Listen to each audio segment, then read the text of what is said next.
समय हम लोग मौजूद हैं जंतर मंतर पर। यहाँ पर कई छात्र और छात्राएं आए हुए हैं जो कि वेस्ट बंगाल से आई हुई हैं। यहाँ पर उनके साथ क्या कुछ धोखाधड़ी चल रही है, क्या फ्रॉड चल रहा है, यहाँ पर जो लोग आए हुए हैं उनसे चलकर जानेंगे क्या कुछ वो मांग लेकर यहाँ पर आए हैं। आखिरकार इतनी बड़ी संख्या में वेस्ट बंगाल से दिल्ली आने की जरूरत इन लोगों को क्यों आन पड़ी, आइए चलिए इन लोगों से जानते हैं। मैं Nasima Khatun, West Bengal education student forum से। जिस तरीके से आप लोग 32,000 स्टूडेंट्स के रजिस्टर ना होने पर सुप्रीम कोर्ट पर आज आप लोग आए हैं, दिल्ली के जंतर मंतर पर धरना प्रदर्शन कर रहे हैं। क्या ये बात जो आपको इतनी समय से दिक्कत हो रही है, तमाम संगठन जुड़े हुए हैं, इन लोगों ने आखिर क्या क्या लोगों से बात करने की कोशिश करी, कहाँ तक आपने अपनी तरफ से प्रयास करे कि उन विद्यार्थियों के लिए आप लोग कुछ कर पाएं?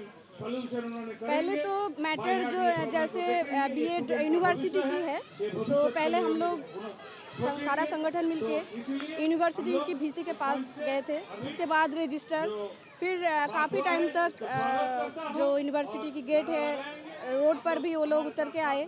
उसके बाद 27 दिसंबर को राज्यपाल जी से मतलब डेपुटेशन दिया, उस दिन भी पूरा स्ट्राइक पे थे सब। उसके बाद कोई मतलब न्याय नहीं मिला, फिर हम यहाँ आए जंतर मंतर में। जैसे कि राष्ट्रपति महोदय जो है देश की सबसे ऊंचे आइन रक्षक है, इसीलिए हम लोग आए कि हमें न्याय मिले और ये करप्शन जो है बीएड यूनिवर्सिटी का ये ख़त्म हो और स्टूडेंट को रजिस्ट्रेशन मिले, एडमिशन कंप्लीट हो। मैम, कितने संगठन आपके साथ जुड़े हुए हैं?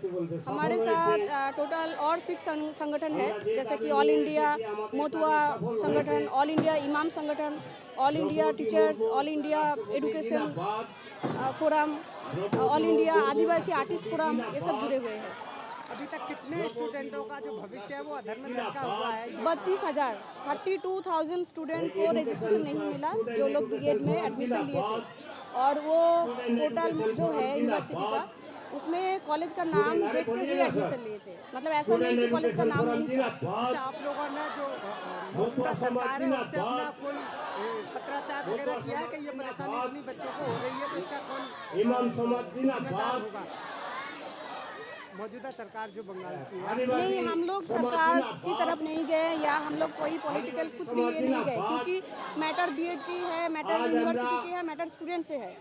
तो हम लोग ऐसा नहीं है, राज्यपाल के पास इसीलिए गए थे क्योंकि वो यूनिवर्सिटी के आचार्य है, इसीलिए एजुकेशन सिस्टम।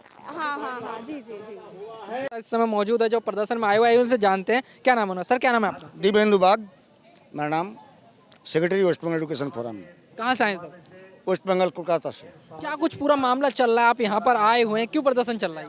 मामला चल रहा है पश्चिम बंगाल में 624 कॉलेज है, बीएड कॉलेज है, उनका एक ही यूनिवर्सिटी का अंडर में है। उनका नाम है Baba Saheb B R Ambedkar education university.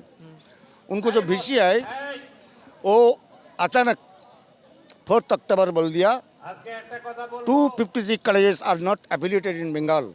256 college, 253 college actual college है 626, ठीक है। तो हम लोग बोला ठीक है, तो आप लिस्ट निकालिए, लिस्ट में क्या क्या कौन कॉलेज है कौन कॉलेज नहीं है।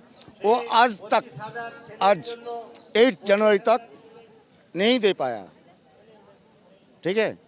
हम लोग पूरा लिस्ट दे दिया उनको।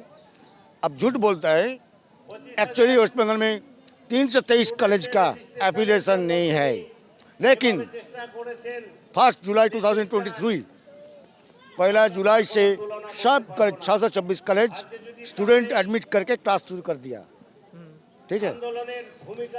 उनको जब रजिस्ट्रेशन का टाइम आया उस टाइम बोलता है इन कॉलेज का एफिलिएशन नहीं है, इसलिए more than 30,000 students are affected and 15,000 employees are affected. 15,000 परिवार को क्या होगा, 30,000 स्टूडेंट का क्या होगा। इसलिए हम लोग बंगाल में कोलकाता में राज्यपाल के पास गया, वो कुछ नहीं कर दिया, इसलिए मैं धरना में बैठा हूँ। इनके बाद जो माननीय राष्ट्रपति द्रौपदी मुर्मू, तो आप देश के राष्ट्रपति से मांग करने आए? हाँ, वो मुझे टाइम दिया, उनको पास जाऊंगा, उनको बोलेगा मैडम ऐसा ऐसा बंगाल में हो गया, एक बीसी सिर्फ रुपया का लेन देन में एप्लीकेशन दे रहा है। एक एक कॉलेज का 15 से 20 लाख तक रुपया लेता है और एप्लीकेशन छोड़ता है, निकालता है। हम लोग एजुकेशन सेक्टर में ये भ्रष्टाचार नहीं मानूंगा, बीसी को सिंडिकेट राज नहीं चलेगा। इस वार्ता को, इस संदेश को पूरे देशवासी को जनाने के लिए हम लोग दिल्ली आया, जंतर मंतर में धरने में। आप दिल्ली पर आ चुके हैं, लेकिन आपने अपने क्षेत्र की सरकार से संपर्क किया इस विषय पर? सभी सही है, ठीक है। तो वहाँ की सरकार ने कुछ हाथ में तो नहीं है। वो जो बीसी है उनको तो किसी को बात नहीं मानता है, वो सुप्रीम कोर्ट का जजमेंट नहीं मानता है। उनको हम डिमांड है, उनको अरेस्ट करने चाहिए। वो एजुकेशन, वेस्ट बंगाल में एजुकेशन, बीएड एजुकेशन सेक्टर में एक नैराज चला रहा है। उनका प्रोटेस्ट में हम जंतर मंतर में आया और राष्ट्रपति के मांगा, उनको टाइम मांगा। Honourable president of India Droupadi Murmu she admit us to meet her. अच्छा, यहाँ पर 32,000 छात्रों की बात हो रही है, एक बहुत बड़ा नंबर है, बच्चे अफेक्टेड हैं इससे। तो यहाँ पर सरकार इस चीज़ को कैसे लेगी, इतने हल्के में क्यों ले रही है? हल्के में तो नहीं लेता है।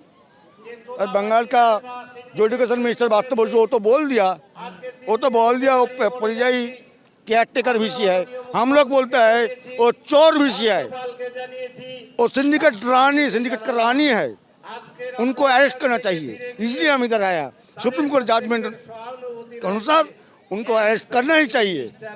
इस बात बताने के लिए मैं हम राष्ट्रपति जी को आपको लगता है कि सरकार आपकी बात सुनेगी यहाँ आने के बाद?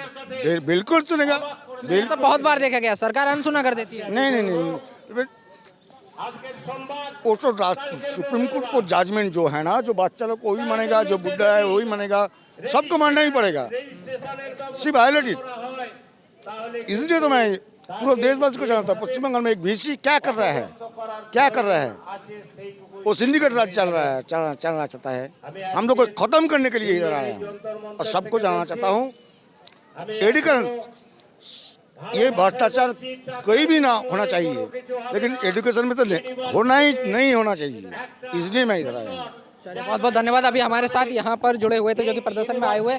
यहाँ पर सबसे बड़ी बात यह है कि भारत की जो एजुकेशन सिस्टम है उसको हमेशा उसकी आलोचनाएं की जाती है, उस पर सवाल खड़े किए जाते हैं कि जो एजुकेशन सिस्टम है वो पुराना चला हुआ आ रहा है। यहाँ पर इतनी बड़ी संख्या में जो लोग यहाँ पर आए, महिलाएं साथ में आई हुई हैं, कई छात्र छात्राएं आए हुए हैं यहाँ पर। पश्चिम बंगाल इतनी दूरी से ये सभी लोग आए हैं, अपने हक को यहाँ पर मांगने के लिए आए हैं। भारत में आज भी कई ऐसी यूनिवर्सिटीज़ हैं जिनसे कॉलेजेस एफिलिएटेड हैं, वो नकली होते हैं या जो यूनिवर्सिटीज होती हैं उनको ब्लैक लिस्ट कर देते हैं। उनके छात्रों को इस विषय पर जानकारी नहीं होती है। जब वो उसमें एडमिशन ले लेते हैं तब उनको पता चलती है कि उनकी डिग्री आज किसी भी काम की नहीं है। हालांकि अब देखना होगा कि सरकार इनकी बातों पर कब तक ध्यान देगी, क्या वाकई में सरकार इस जो मामले का है वो निपटारण कर पाएगी भी या नहीं।